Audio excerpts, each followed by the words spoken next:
Hello YouTube, this is Stefan from Holland, making a new video.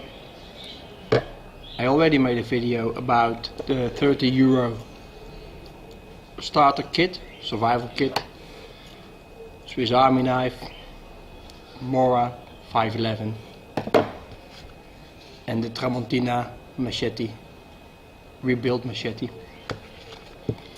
Some people ask me if this is what I take with me every time I go out in the field.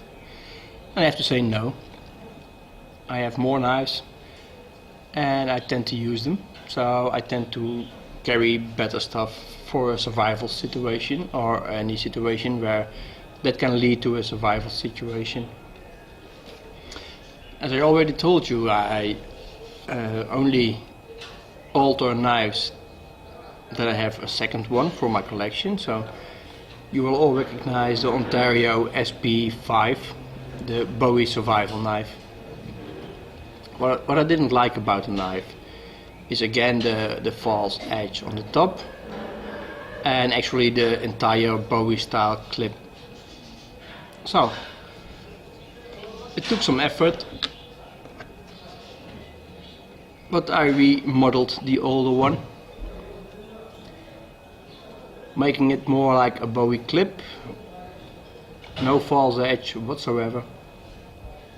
And as you can see, the 6mm thick spine runs all the way to the end now. I could have painted this one, but I didn't. At first I wanted to, but then I tried to make a spark with the Firesteel. No luck with the end that's painted, it's coated. And some luck with the end that's not coated. Of course it's 1095 carbon steel, so it will throw a spark, and as in a survival situation you might want it.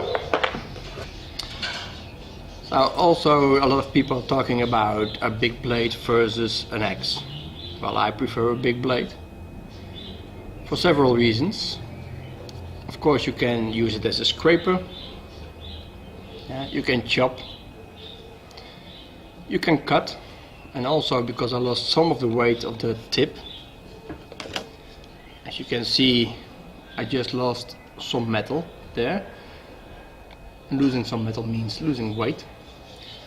So this one more difficult to handle for fine carving than this one. If I choke up on the blade, it's really not that heavy. And I can actually do some control cutting with this one. Without too much effort, it will cut. This one, it's still factory sharp. This means I didn't resharpen it at any point because I wanted to test the knife without a resharpening, because everybody can take a new knife or an old knife, sharpen it really well, and it will perform for maybe a few hours. This one I chopped and dig and used it as a hammer, etc, etc, without resharpening, and it's still reasonably sharp. I can still cut.